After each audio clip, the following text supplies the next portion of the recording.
Another conversation. This is probably rather going to be short. It's on politics and Christianity, so this is going to be like a bait for something longer later. So this is just something that we just came up. And so Mike is in the studio with me, and here he is. And here we go. How are you, Gijo? I'm doing good.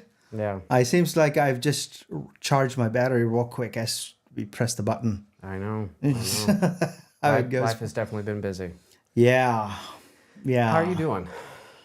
I'm doing good overall. Yeah. Just have like most of us, lot going on with family, church, work, everything. But there's a lot of blessings with all that, with family being here near you guys. And so that's definitely always a huge plus for us.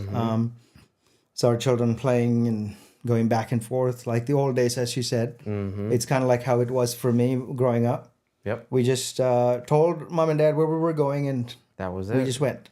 Yeah, it is definitely a blessing. And me and the wife, we were actually talking about that. And she reminded me that she actually prayed for a family just like that, to be able to kind of have our children grow up together. Yeah. And so it truly has been a blessing to kind of go back in time, if you want to call it that. Just to get back to our roots of community. And so it's really exciting. I remember, and again, I think we touched on it earlier too, is that you and I had that interaction where you kind of learned where we were going to move.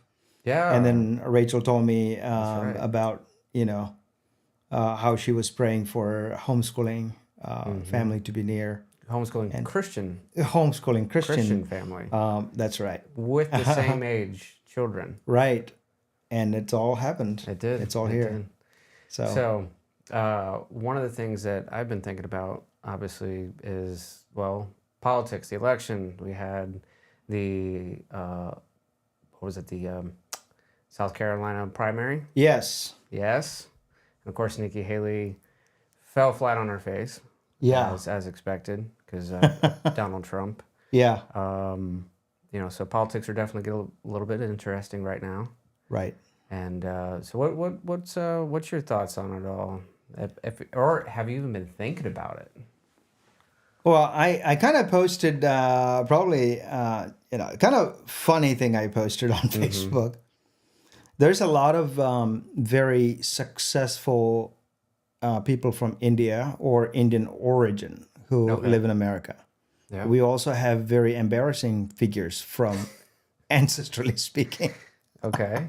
All right. And I was saying that Deepak Chopra, the New Age guru, is probably the worst of all those guys put together. And He's why very is that? cringy because he just says things, and there's like thousands of people follow him in America. Really? And this guy makes no sense, makes no logic. There is a lot of spiritual things that he builds up. It's all like, I say it this way. I say it's a giant pile of poo, and he put a little talcum powder on it. And Oh man. and he sells it. And it works. And it works, and people buy it. Yeah, but why? Why is that? It's because people are looking for truth. People are looking for a connection to God, and they really have such a hard time when we say Jesus is the only way. Sometimes it's because people have, in some ways, have sold a particular version of Jesus that is a magician, meek and mild, all love, right? And then they find out that is not entirely true, or they never find out. Then they have the other issue is that they can never understand that God can be one and only. There's nothing else there. Yeah. There's a number of debates. Even Lee Strobel and Greg Koukl both have debated this guy that I'm talking about. And how did that one go? Oh gosh, it's embarrassing. Actually, we have to do a review video. Okay, yeah. Because I know nothing about this guy. Never heard of this guy. To be honest with you, That's fine. Man, you might remember Oprah Winfrey promotes him greatly, so that that you makes got sense. Okay. you got to run away, Gotcha. right? As soon as you hear that. Yeah. He's just complete nonsense kind of guy. Yeah. But millions of people follow him, buy his stuff. What was his name? Deepak Chopra. Okay. Okay. Gotcha. And then Now, I said, is he more like a Kamala. political figure though at all? Or No. is it strictly in the religious? Mostly religion. I think he Okay. does other things too, but Yeah. mostly religious Yeah. stuff. And then he hangs out with people who, people call themselves Christians, but they really are not. Yeah. They have just got divorced. But anyway, I think a lot of people though kind of do that with a lot of our political figures, and Yeah. they look at them as gods though. Oh, They do. we I have mean, that like, problem. I know yeah. some people that'll hang on to Trump's Right. every word Yeah. and take it as gospel, Right. and it's like God, guns, and Trump, or it's, Yeah. or unfortunately Biden as well, Yeah. or Obama, or whoever, you know, and they put these politicians on pedestals. Right. They're tools. Like, what was it? I can't remember the commentary. His name. Oh man, it doesn't matter. But he said they're tools. You should view them as tools because they view you as tools, Uh-huh. and Yeah. and don't put them on pedestals, because Yeah. as soon as you put them on pedestals, you lose all focus, all insight on all the optics of Yeah. what's going on around you, and I think the majority of people that are heavily involved in politics put everybody on pedestals as gods, Yeah. demigods, Yeah. you know. Yeah, and there is a blind following to a number of these figures. It doesn't matter what they have done or not done. They're and I cringe every time I see something like Jesus, Trump, and guns or something like that. This. Yeah, and I'm not from this side. I mean, this is not where I grew up, so I don't know what it used to be in the past. Is this a cultural thing that I observe? I do believe that he has done some good things, but he didn't obviously fulfill everything that they could have been done, because obviously he also got still hammered and still getting pulled through the mud. Yeah. And he didn't, and he was new to the system. Right. So that's why I think they're so afraid of Trump the second time around. Yeah. Even though I'm not 100% sold on Trump, but Yeah.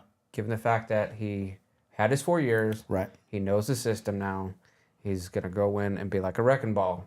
Yeah. And in a good way, not the Miley Cyrus way. Oh, no. Oh, no. Oh, no. But yeah, I think he's going to be a lot more effective if he actually wins, and he should win just given the state of affairs. But I think the biggest mistake I think the Republican Party is going to make is they're going to look at Biden's term and say, "Oh, it's so bad," and a lot of people are not going to go out and vote.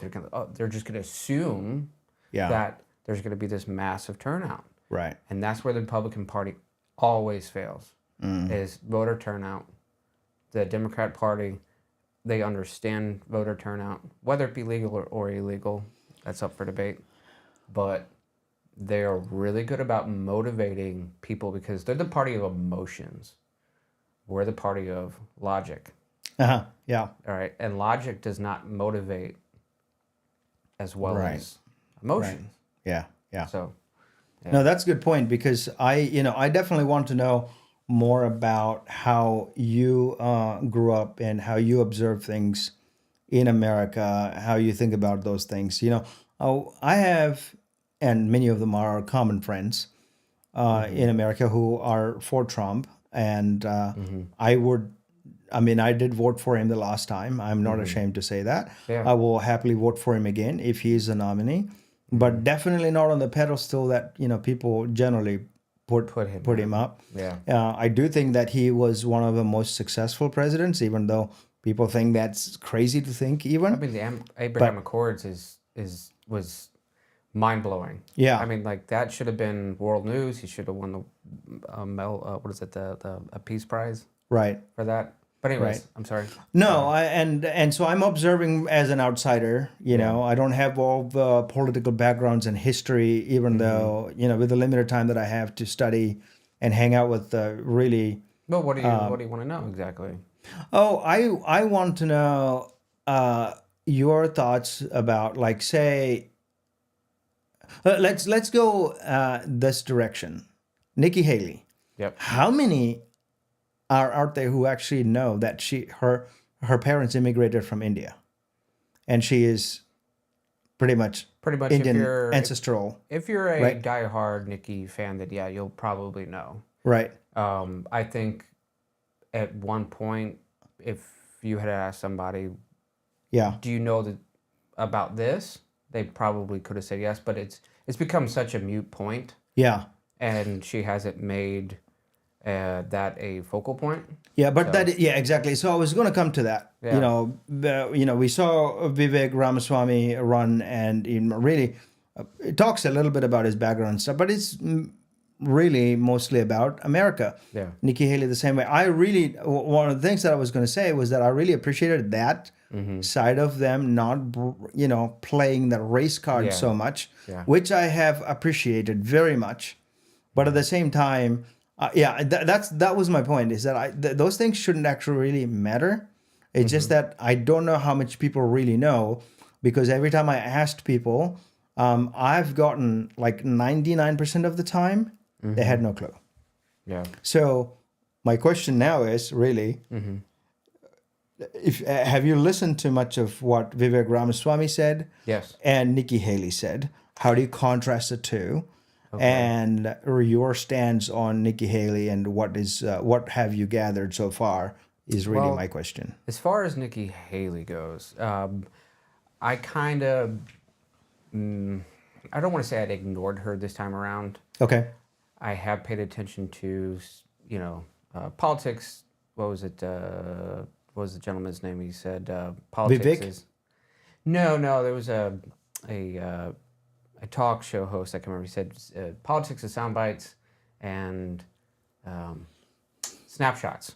Okay. So this time around with Nikki Haley, I listened to a lot of upfront, out there kind of snapshots and sound bites, and it pretty much is very similar to a lot of things she had said in the past when she was governor. Okay. But I know that she's very much part of the main, what is it, the establishment Republican Party, right? She, when it comes to money, she can be very easily swayed. She's a career politician. I don't trust her. Yeah. Because, I mean, one, she's not strong in the Second Amendment, and like if you're, I'm sorry, like as a candidate, if you don't support the Constitution wholly, I can't support you wholly. Yeah. You know, whereas like Vivek Ramaswamy, on the other hand, he's a diehard constitutionalist, federalist. Yeah. If you want, if that's, I guess, how you want I to don't know. categorize them. That might be a little. Yeah. Yeah. I don't know. But I like what he has to say. Yeah. I think that he would make a good VP, a great VP. Yeah. However, Yeah. in politics, it's also about winning. You could be a great VP if you're in office, but can it get you there? Can you get there? Yeah. But what do you think about his, like, because we are to discuss both politics and the Christian angle. That's where we come from. Yeah. So you have to talk to me about his view of God, which is very Hindu. He grew up Hindu, even though he went to Catholic, schools. And so I do think that he has a basic understanding of Christianity. I wouldn't say any deep dive into. Well, I will say I would rather have somebody like Vivek in office than, let's say, a secularist who is more of on the atheist side of things. Because at least if you believe in a God, there's at least a standard. Like there's an adherence to a truth. Yeah. And your worldview does influence the way you conduct your politics. Yeah. And I don't actually know too much about the religion aspect of him. Religious side. That's what I meant to say. Yeah. But I will say though, whether he actually believes in what he says, he does a good job at pointing towards a God when he talks to his constituents. Right. Placing God and country, the family, like he prioritizes very well the Judeo-Christian values, Right. at least in what he presents. Right. Whether that's true or not, I don't know. Yeah. He's never been a politician. Right. So Would he it's be just like Trump? You had to take a gamble, and with him. and like Obama, who proclaimed to be a Christian, and we all saw him going to church and with this completely racist pastor dude, and then he came, and then as soon as he was in the office, he had nothing, no resemblance whatsoever to, and he said, so anything of that can happen, right? Of course. There's one thing that I noticed though when trying to discern whether somebody truly understands what they believe and tries to act out what they believe. Yeah. The language is a little bit different than, let's say, somebody who's putting up a front. Right. And what Vivek says, I can tell he actually does mean what he says. Right. There's yeah. You can tell that he thinks about it and he tries to incorporate that into his politics. Yeah. Whereas Trump, he's like, yeah, God bless his country. However, the language that he uses is very much a clickbait kind of politic.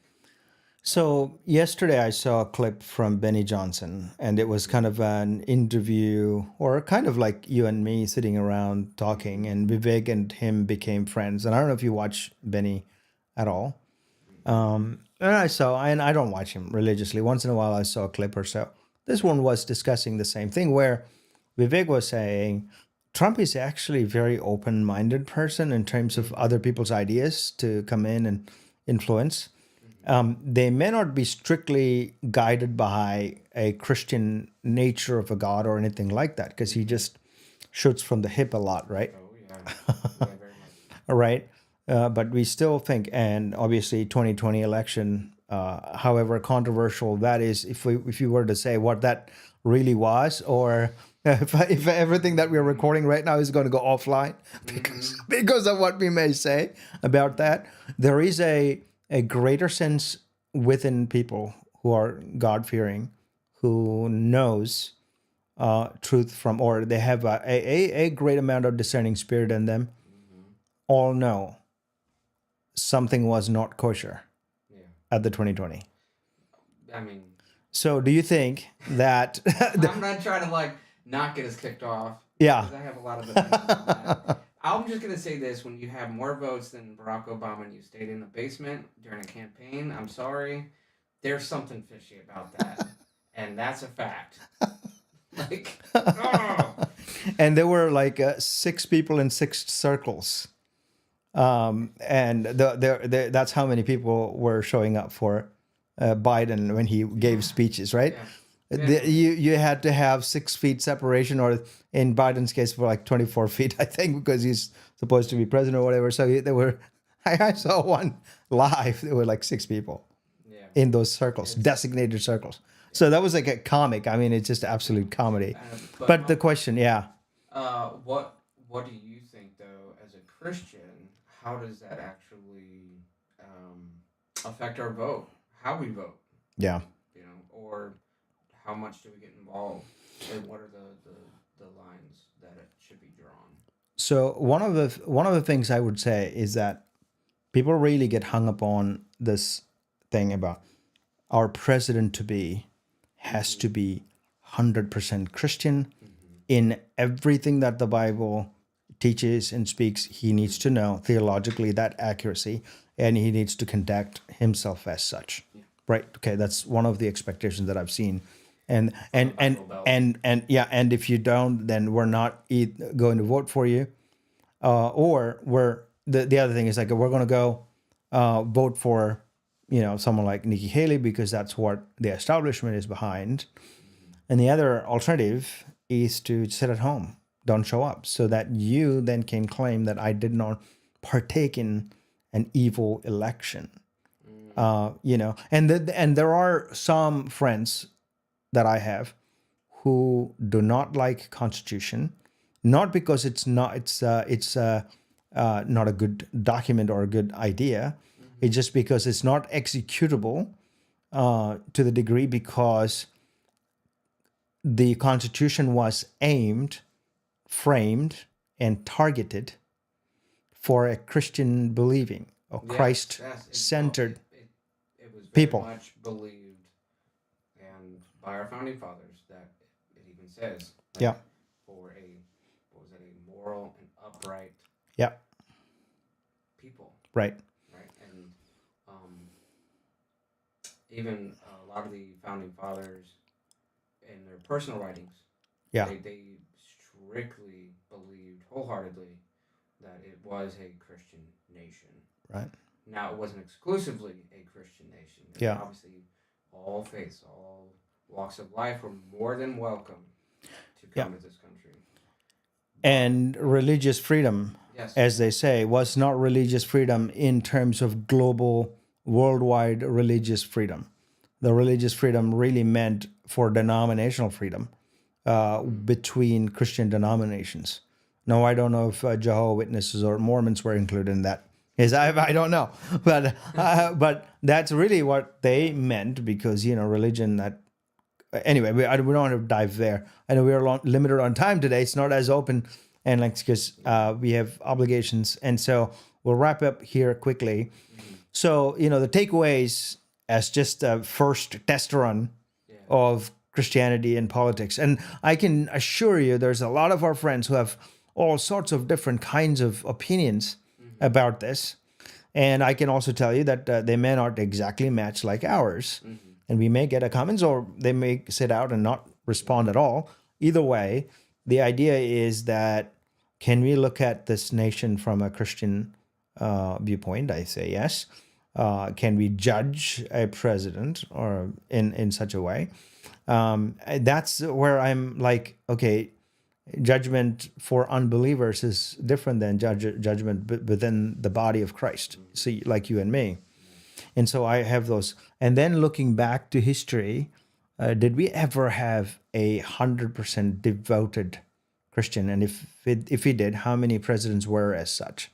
And how far can you go to find the first one that we recognize as someone who executed office based on Christian principles? Well, Abraham. Loaded question. Yeah, Yeah. no, I know, I get that. Yeah, I mean, there have been moments in this country where we've had mass revivals. Mm-hmm. Now, as far as the closest to a 100%, as close to 100% as this, what's the word I'm trying to think of?